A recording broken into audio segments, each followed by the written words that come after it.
Coucou tout le monde, j'espère que vous allez tous et tous très bien, ainsi que vos proches. J'espère que vous avez passé de bonnes vacances. Bon courage pour ceux et celles qui ont déjà repris le chemin du travail ou de l'école. Bonne rentrée à vous tous. Donc aujourd'hui, dans cette vidéo, nous allons aborder le dernier sujet par rapport au CFPM de Paris. Donc je vais aborder pas seulement le CFPM de Paris, mais par rapport aux conditions d'admission, par rapport à tous les CFPM, que ce soit à Lyon, Marseille, Montpellier, Rouen, Strasbourg, etc.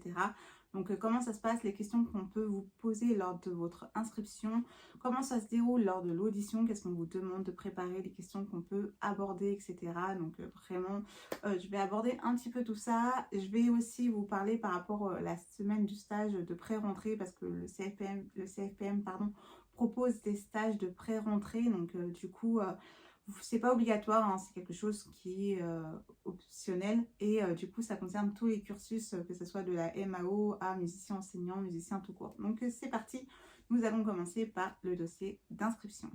Donc voilà, quand vous cliquez sur le site, voilà la page que vous avez. Ensuite, vous avez la carte qui représente où sont implantés les CFPM. Donc vous cliquez là où ça vous intéresse. Donc moi, j'ai cliqué sur le CFPM de Paris, donc pour déposer la candidature par rapport à musicien enseignant comme j'avais fait précédemment l'année dernière.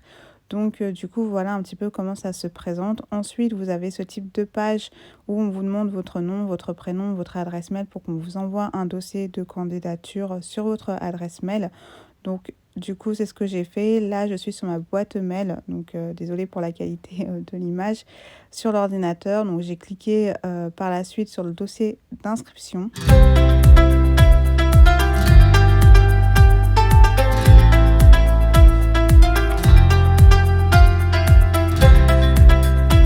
Donc voilà, après ça emmène à cette page. Donc vous avez juste à cliquer sur le cursus long ou le stage court.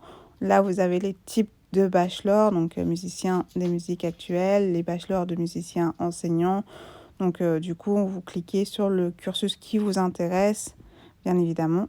Ensuite, vous avez du coup la tarification de la pratique instrumentale ou du cycle de formation que vous avez choisi. Là, vous vous retrouvez sur une page qui vous demande de vous envoyer votre RIB et par rapport aux conditions d'admission, aussi par rapport à un chèque de 50 € qu'il faut envoyer lorsque vous vous inscrivez pour du coup valider votre inscription. Vous avez le contrat de formation professionnelle, donc où il faut inscrire votre nom, votre prénom, votre nombre total d'heures, la pratique instrumentale ou vocale, donc avec les articles du coup par rapport au contrat sur lequel vous vous engagez par rapport au CFPM que vous avez choisi. Donc voilà, là c'est tous les articles en cours.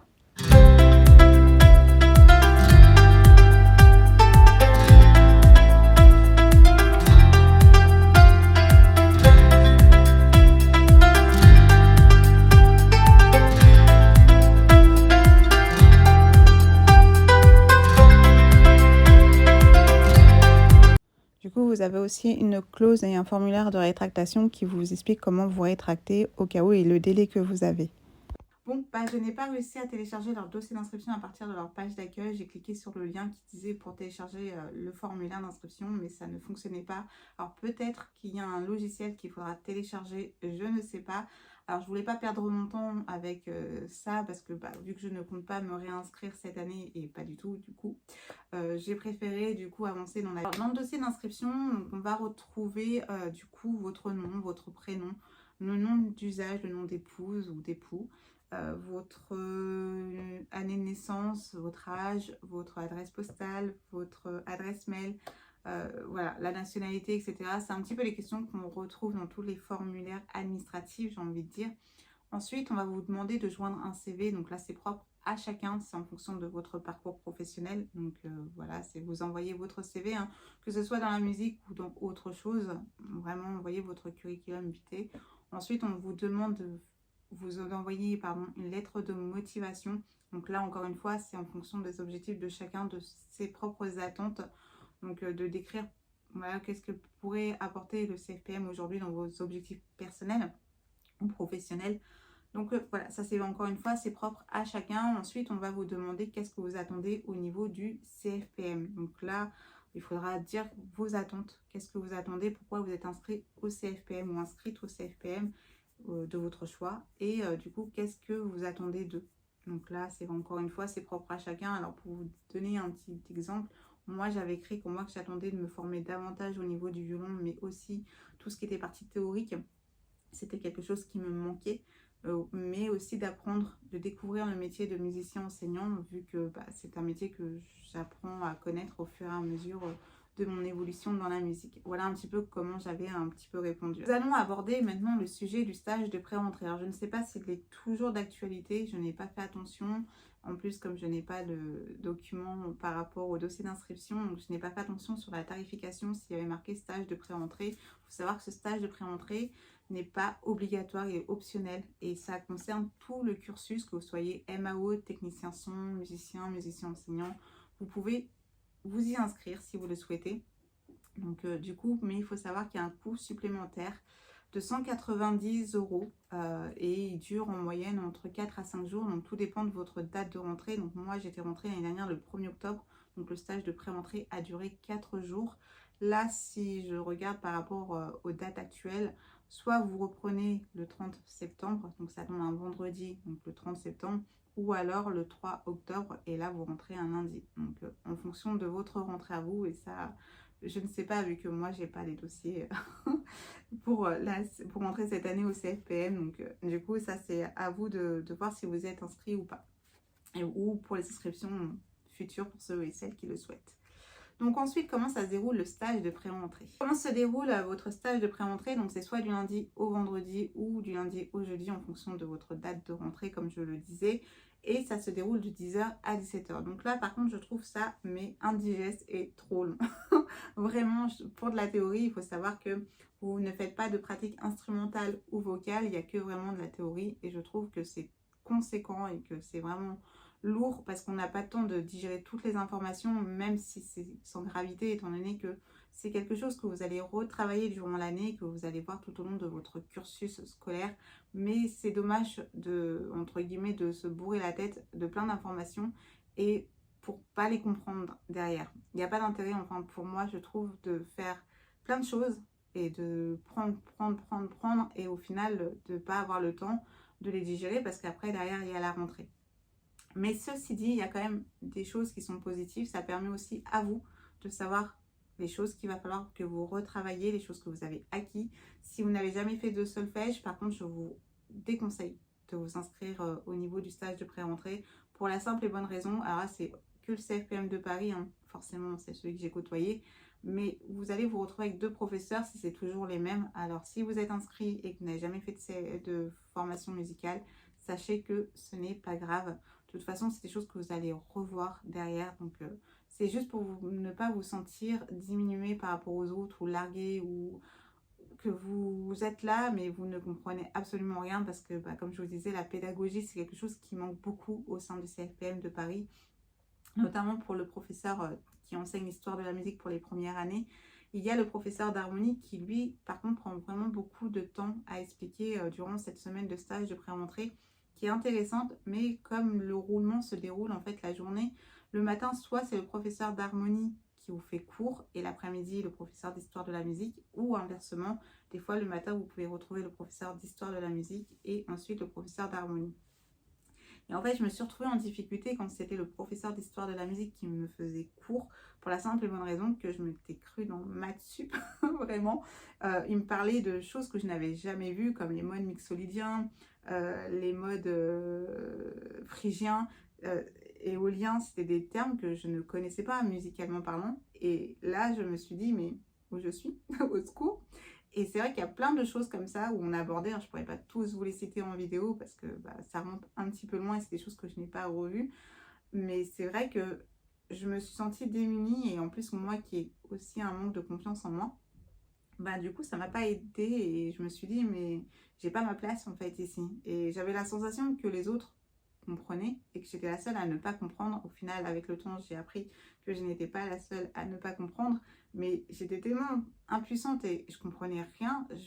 Et quand on ne comprend rien et qu'on essaye de poser des questions, mais que le professeur, il passe son chemin et lui, il est lancé et il calcule à peine, du coup, c'est vrai que on peut vite se sentir diminué et mal à l'aise et on n'a pas envie de voilà, le cerveau aussi, bah, il comprend pas, donc du coup, le temps passe lentement et on s'ennuie. Quand on comprend pas quelque chose et qu'on a envie de comprendre, mais que la personne en face de vous bah, ne prend pas le temps de bien vous expliquer les choses, au bout d'un moment, vous faites plus l'effort d'essayer de comprendre et au bout d'un moment, vous êtes présente, mais physiquement, mais votre esprit, en tout cas pour moi, était parti ailleurs. Par contre, quand c'était le professeur de harmonie, bah, du coup, c'est vrai que du coup, vu qu'il expliquait que je comprenais mieux ses cours et que j'avais quand même des notions au niveau du solfège, donc il y a des choses que j'avais acquises, il y avait des choses que du coup j'avais revues, que ça m'avait fait du bien de revoir, comme tout ce qui était construction de gamme majeure, la gamme mineure, etc., les demi-tons naturels. Bah, du coup, ça m'a fait du bien de comprendre comment c'était construit une gamme, les altérations. C'était aussi bien, c'était la première fois que je travaillais sur un commentaire d'écoute, je n'avais jamais abordé ce travail-là. Il a expliqué, et c'est vrai que quand on explique les choses et qu'on montre comment faire un commentaire d'écoute, comment argumenter sans que son ressenti soit décrit à l'intérieur du commentaire d'écoute pour pas être pénalisé au niveau des notes, bah, je trouvais ça intéressant et c'est vrai que c'est un exercice aussi que vous pouvez faire aussi chez vous avant de commencer votre cursus au niveau du CFPM ou même si vous ne faites pas le CFPM, mais ça peut être intéressant pour développer du coup votre oreille, habituer votre oreille à travailler au niveau de la musique pour entendre les instruments, la mélodie, le rythme, du coup, quel type de musique, genre musical c'est, etc. Ça peut être vraiment intéressant de se poser et de faire ce type de travail pour développer votre oreille et que bah, du coup, ça l'enrichit et après, vous soyez aussi plus à l'aise dans votre pratique vocale ou instrumentale par la suite. Donc ça, c'était vraiment intéressant et ce travail-là, j'ai bien aimé à le faire. Mais c'est vrai que, voilà, je trouve ça dommage que la pédagogie, il n'y en a pas assez. Ensuite, si vous êtes aussi, voilà, pas débutant, mais que vous avez un excellent niveau au niveau de la formation musicale, sachez que ce stage de pré-rentrée peut vous aider à passer directement de première à deuxième année. Alors là, je mets des guillemets et bien faire attention parce qu'il faut être très très très à l'aise avec les modes éoliens, mixolydiens parce que ça en deuxième année vous allez beaucoup en faire. Vraiment, d'autant plus que bah, c'est le prof d'histoire de la musique qui est votre professeur principal pour les deuxièmes années. Donc il ne prend pas le temps de bien vous expliquer, il va très vite. Il y a des élèves avec qui ça passe pas, donc du coup il a un peu ses têtes. Donc faites attention parce qu'il y a un élève l'année dernière, c'est ce qu'il a fait avant que je quitte le cursus. Il est passé, on lui a dit en semaine de stage de pré-entrée qu'il avait un excellent niveau et qu'il valait mieux qu'il crache ses poumons en deuxième année et qu'il reste un peu sur ses acquis en première année. Donc c'est ce qu'il a fait, il est passé, il a dit oui carrément, moi je veux passer en deuxième année. Donc il était intéressé, donc, mais par contre quand quand on avait la journée de cours de pédagogie renforcée, finalement c'était des révisions de solfège. Et là, et du coup, on revenait sur les modes parce que je ne comprenais toujours pas les modes mixolydiens et éoliens. Pour moi, c'était pas mon vocabulaire. Et bah, du coup, on venait beaucoup dessus pour travailler. Et lui non plus, bah, cet élève-là qui est en deuxième année ne comprenait pas très bien ce fonctionnement.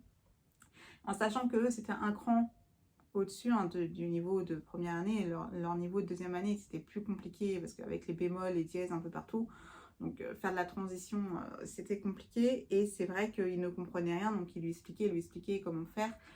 Mais voilà, il ramait, et il ramait pas seulement dans cette matière, il ramait un petit peu dans toutes les matières parce qu'au bout d'un moment, bah, la surcharge de travail, comme je vous le disais, c'est très intense au niveau du CFPM. Les horaires sont très très lourds, hein. Vous n'avez pas le temps de rentrer chez vous et de retravailler, en sachant que pendant les vacances, vous travaillez pour les partiels.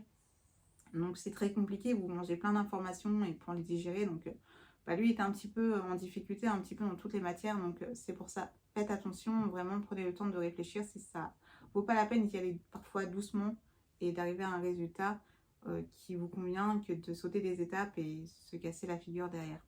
Donc voilà un petit peu par rapport au stage de pré-rentrée. Donc je ne sais pas si je l'ai dit, pour le tarif c'est 190 € au moment de l'année dernière où je m'étais inscrite. Je ne sais pas si cette année c'est la même chose, donc faites attention. Voilà un petit peu par rapport au stage. Après, il y a des points positifs, il y a des points négatifs. Donc, encore une fois, si vous êtes inscrit et que vous n'avez pas l'habitude de travailler avec le solfège, etc., c'est des choses que vous ne maîtrisez pas en théorie, pas grave. Vraiment, vous allez les revoir à la rentrée, vous allez les revoir durant tout votre cursus scolaire. Donc, vraiment, ne vous sentez pas démunis ou limite nul ou quoi que ce soit. Ne vous mettez pas de barrière ou ne vous limitez pas à ce que vous allez voir par rapport au niveau du stage de pré-rentrée et ne vous stressez pas, vraiment pas. Vous allez voir ça tout au long et même s'il y a des choses durant votre cursus que vous n'avez pas appris, que vous n'avez pas vu et que vous avez du mal, c'est normal. Comme je vous l'ai dit, au CFPM, ça va très très vite. Vous mangez plein d'informations. Vous n'avez pas le temps de tout travailler chez vous, c'est impossible. Humainement, vraiment, entre la partie instrumentale ou vocale, plus les devoirs qu'on vous demande à faire, plus le travail, c'est impossible de tout travailler. Donc, il y a forcément des choses que vous allez apprendre avec facilité et des choses où il va falloir peut-être plus de temps. Mais vraiment, ce n'est pas grave. Prenez le temps qu'il faut et puis de toute façon, on n'est pas tous égaux face à l'apprentissage. On n'est pas tous pareils, on n'apprend pas tous de la même manière. Le plus important, c'est que vous arrivez comme à trouver une méthode qui vous convienne, que vous arrivez quand même à progresser à votre rythme et par la suite ça se débloquera et vous avancerez quoi qu'il arrive. Ou même si vous allez plus rapidement par rapport aux autres, il y aura forcément un moment où vous serez peut-être plus débordé ou plus fatigué et que vous allez peut-être un petit peu lâcher au niveau concentration, etc. Mais c'est normal. Donc du coup voilà un petit peu pour le sujet par rapport au niveau du stage de pré-rentrée. Donc on va basculer maintenant par rapport à l'audition. Par rapport à comment se déroule l'audition, déjà, comment est constitué le jury? Donc là, essentiellement par rapport au CFPM de Paris, donc il faut savoir que vous avez 5, je crois, 5 ou 6 professeurs en face de vous. Donc il faut savoir qu'à part le coordinateur au moment de l'audition, je ne connaissais personne. Il y avait juste la professeure de chant qui m'avait fait une petite remarque parce que j'étais bien préparée, j'avais emmené mon enceinte pour mettre l'accompagnement au piano, etc. Donc elle m'avait fait la remarque si ses élèves chanteurs et chanteuses pouvaient être aussi bien préparés que moi et organisés, ça serait le top dans ces cours. Mais sinon, concernant les autres professeurs, je les ai découverts une fois que j'avais commencé le CFPM et que j'ai su quelle matière ils enseignaient. Donc en fait, il y a le professeur de formation collective pop-rock qui est jury. Il y a le coordinateur que je connaissais déjà par rapport au fait que j'avais été aux portes ouvertes, qui est aussi professeur d'harmonie. Il y a le professeur d'histoire de la musique que j'ai découvert une fois que j'avais commencé le CFPM. Et il y a un professeur que je n'ai jamais revu. Je ne sais même pas qui c'est. Donc, je ne sais pas quelle matière il enseigne. Je ne sais pas. Là, pour le coup, il ne s'est pas présenté. Et comme j'étais arrivée mais vraiment très en retard, j'étais la dernière à passer. J'ai cru que même j'allais refaire demi-tour et que j'allais jamais passer l'audition parce que je désespérais à trouver une place sur Paris. Et en plus, cette journée a été catégorisée dans la pire journée. Mais vraiment, je ne me raconterai pas ce qui s'est passé durant cette vidéo. Mais si ça vous intéresse, je ferai juste une vidéo par rapport à ça. Donc, dites-le moi en commentaire si ça vous intéresse ou pas. Mais cette journée, j'aurais pu me faire arrêter et me faire ou dépister, voir si j'étais pas sous nos emprises d'alcool ou de produits illicites. Enfin bref, je vais pas trop m'éterniser sur le sujet. Mais du coup, j'étais en stress total, donc j'ai perdu tous mes moyens. Donc c'est simplement pour vous dire que durant l'audition, j'avais préparé 3 morceaux. Un vraiment qui durait un peu plus longtemps que les autres. Et en fin de compte... quand je jouais, je loupais, je sautais des lignes, en fait, je sautais des portées. Et ça donnait pas une musique, en fait, ça donnait des trucs un peu assurés. On aurait dit que j'avais mis un CD et que le CD est en train de sauter. Ça donnait quelque chose vraiment... Alors, si j'ai réussi à rester en pro et que j'ai raté, mais littéralement, du coup, mon audition, alors ne vous inquiétez pas, même si... vous êtes quelqu'un de très stressé naturellement et que vous dites que vous n'arriverez jamais à passer, à jouer devant face à quelqu'un, il n'y a pas de souci. De toute façon, votre place, quoi qu'il arrive, comme je vous ai dit dans une précédente vidéo, tant que le contrat est signé, voilà, votre place est gardée. Donc, vraiment, pas de panique. Vous pouvez, je pense qu'on ne pourra pas faire pire que moi durant cette audition. Ou alors, s'il y a pire, là, c'est que vous êtes à un niveau encore plus pire que moi. Bon, bref, on va passer maintenant un petit peu à les questions qu'on peut aborder et du coup par rapport aux morceaux. Donc les morceaux, il faut que ça dure entre 2 minutes à 2 minutes 30 grand max. Ça peut durer 3 minutes, mais c'est rare. Donc du coup, le conseil que je peux vous donner par rapport à vos morceaux, c'est prenez des morceaux que vous avez l'habitude de bien maîtriser parce que parfois avec le stress, comme je vous le disais, on peut perdre facilement ses moyens. Et déjà, c'est déjà pas facile d'être observé par des personnes qu'on ne connaît pas. Et là, si en plus, vous jouez des morceaux difficiles et des morceaux que vous n'avez pas l'habitude de travailler, ça sert à rien de se rajouter de la difficulté. Donc, prenez quelque chose de simple. De toute façon, c'est pas sur ça qu'ils jugeront si votre place est gardée ou pas. Donc voilà un petit peu. Donc les questions théoriques qu'on peut vous demander, c'est comment se construit une gamme de sol majeur par exemple. Est-ce qu'il y a des bémols ou pas, ou des dièses à la clé. Donc il y a un fa dièse à la clé. Ensuite, si on peut vous demander si je suis en la majeur, combien de dièses il y a à la clé. Donc là, il y en a 3. On peut vous demander les demi-tons naturels, donc entre pardon, mi et fa et si et do. On peut vous demander l'ordre des dièses, l'ordre des bémols. On peut vous demander si je joue en fa mineur, est-ce qu'il y a s'il y a un bémol à la clé ou s'il y a des bémols à la clé. Donc oui, il y a un si bémol, etc. Donc ça, c'est des questions qu'on peut voilà, vous poser un petit peu lors de l'audition. Après, on peut vous demander si vous connaissez les modes phrygiens et éoliens, comme je vous disais. On peut vous poser plusieurs questions si on voit que vous êtes quelqu'un de très à l'aise au niveau tout ce qui est partie théorique. S'il y a des questions que vous ne savez pas répondre, bah, c'est pas grave, vous leur dites je ne sais pas. Comme je vous ai dit, ça pénalisera pas votre place et c'est vraiment juste là pour le coup de prendre connaissance avec vous et de voir votre niveau et de voir votre progression par la suite par rapport à tout ce qui est la formation collective, par rapport au concert, etc. C'est là aussi qu'ils voient si vous avez bien progressé durant l'année ou pas. Donc voilà, j'ai fait un petit peu le tour par rapport au CFPM. C'était la dernière vidéo par rapport au CFPM de Paris.